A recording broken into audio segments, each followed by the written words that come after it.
Hello, all my lovely shadow people. Here we are on the week of April 24th. And this week we are looking at our enemies.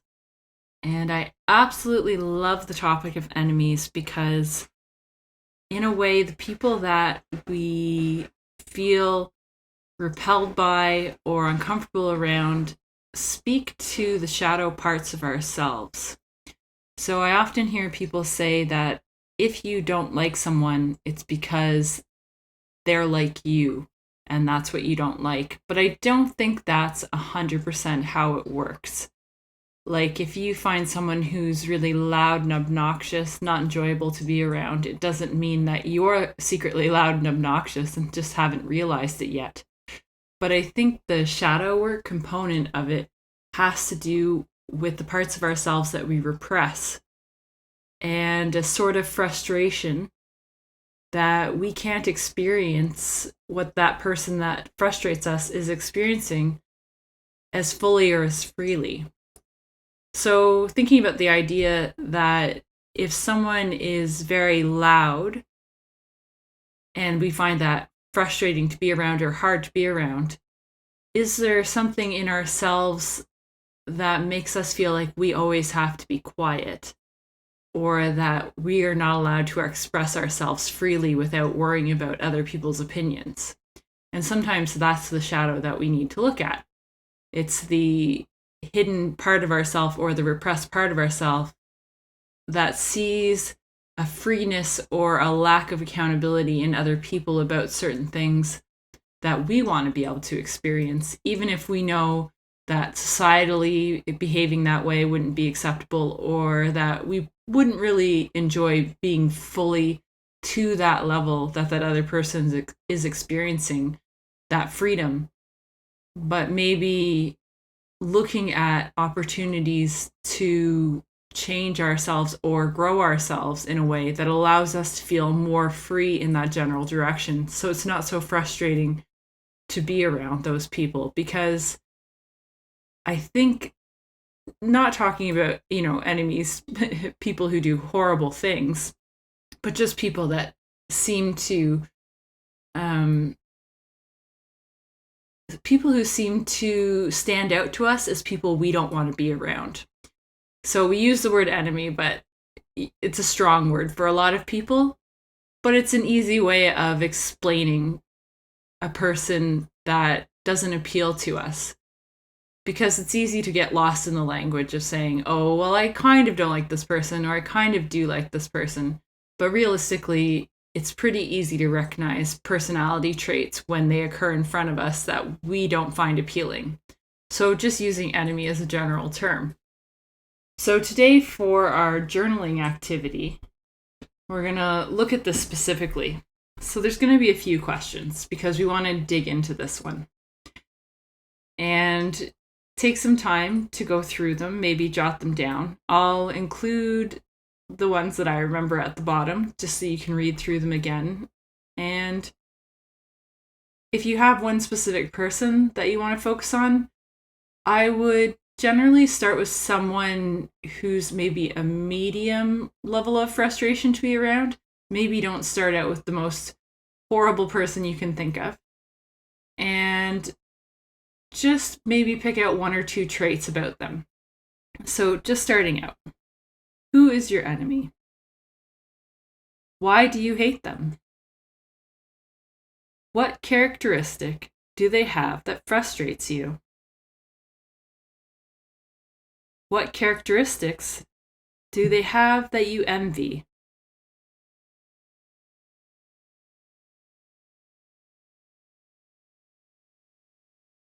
Is there a way you could emulate those characteristics that would be a healthy addition to your life? And again, I use the word hate here just to simplify because I don't want to mince words, but the idea of just picking out someone who probably already comes to mind when I talk about this. And it's important for me to point out that when we move into the next activity, the actual processing of the emotions, that with this activity, our goal is not to forgive people who frustrate us, because sometimes we use this sort of false method of forgiving people where we try to pick out bad things that have happened in their lives, or reasons that we should pity them, and then we'll use that as a reason to forgive them. But that's not really true forgiveness. All you've done is sort of hierarchied them in your mind and put them beneath you. So putting a person beneath you doesn't really create forgiveness. Maybe it creates empathy, which isn't a bad thing. But something to consider with forgiveness is that at some point, when you process enough of these emotions and these buried things inside you, you just stop feeling anger towards the person. So it's like forgiveness in the general term, but it's more complete because you don't have to actively try to not hate that person. It's almost like all that energy just dissipates. So the activity we're going to do is not going to be for everyone. And that's one of the reasons I said to pick someone that you don't absolutely think of as the worst person in the entire world. Maybe just someone with, a medium level of irritation that occurs when they're around. Because this is probably the hardest practice that we're going to do. It's definitely my least favorite, which is why it's so effective, because if you don't want to do something, it's probably the best thing for you. I use this on a very regular basis because of the job I do relies on interacting with people that can be very challenging.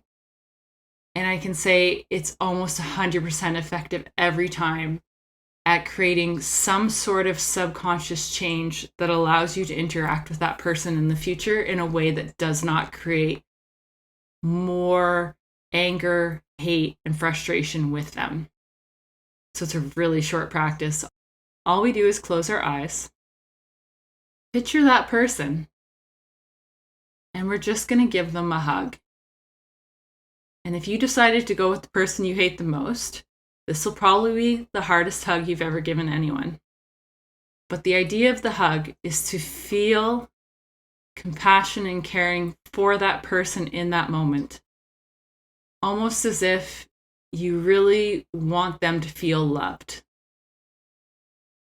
And I think the reason it works on a subconscious level is it's almost like you're hugging the part of yourself that you've denied for however long. But doing it for some reason does create such a resistant feeling, and it's something you have to welcome in while you're doing it and carry on the hug. So it's just picturing yourself hugging them, and then that's it. That's the entire practice. Short and easy. You can use it however many times you want and on however many people you want.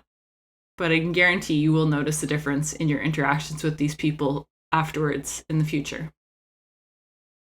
So, as a gift for our final relaxation and grounding experience, we're going to do a Shavasana, which is a traditional yoga practice of relaxation.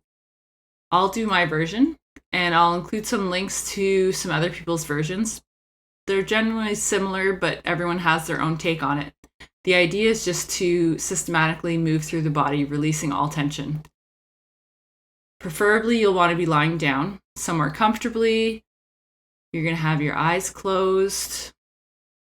If you're on a blanket, you could do it on the bed. It's very common to fall asleep, so don't stress out if you find yourself nodding off.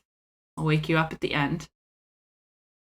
If you're lying down, relaxed, you want your palms facing up, your feet falling away from each other, and your hips wide enough that it's comfortable.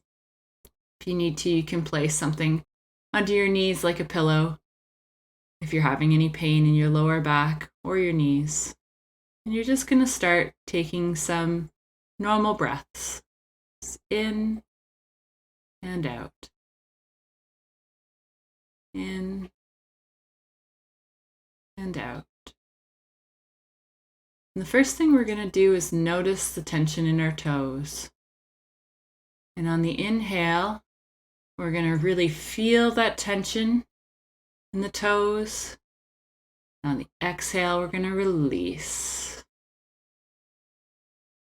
And again, feeling the tension, concentrating on it.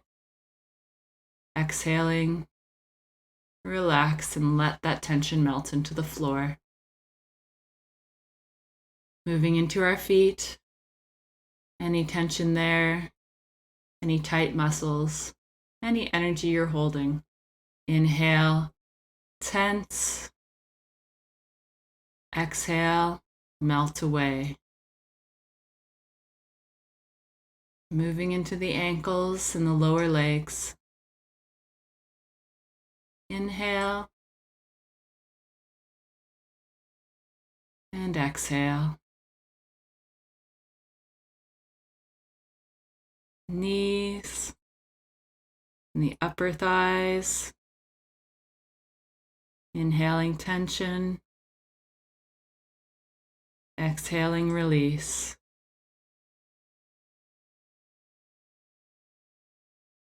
Then we move into the hips. Taking a deep inhale. Feel all the tension you hold in your lower abdomen, in your groin.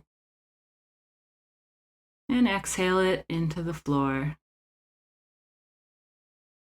Moving into our stomach and our spine. Inhale. And let it all out. Chest and our upper back. Inhale. Release. Any tension in our hands, in our forearms. Feel that tension. Exhale it out. Let's inhale into our shoulders and our upper arms. Deep breath. Relax. Into our neck and our jaw. Let your tongue relax. Any tension in the head or the face. Inhale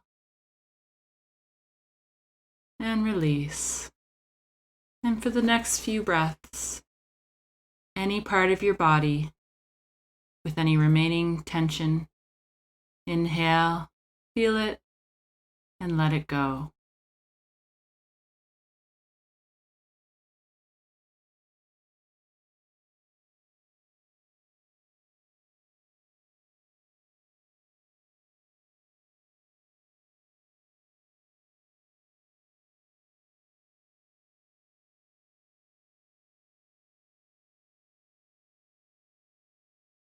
Good, and we're going to return to our bodies now. We're just going to start wiggling our fingers and toes. And if you feel ready, you can roll your ankles and your wrists.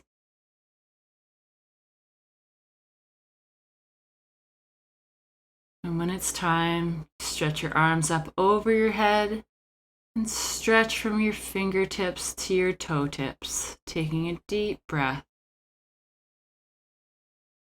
And then we roll onto our sides in child's pose, like you're a newborn, just curled up on your side. And you can stay here till you're ready to come up. And I hope everyone has a beautiful week.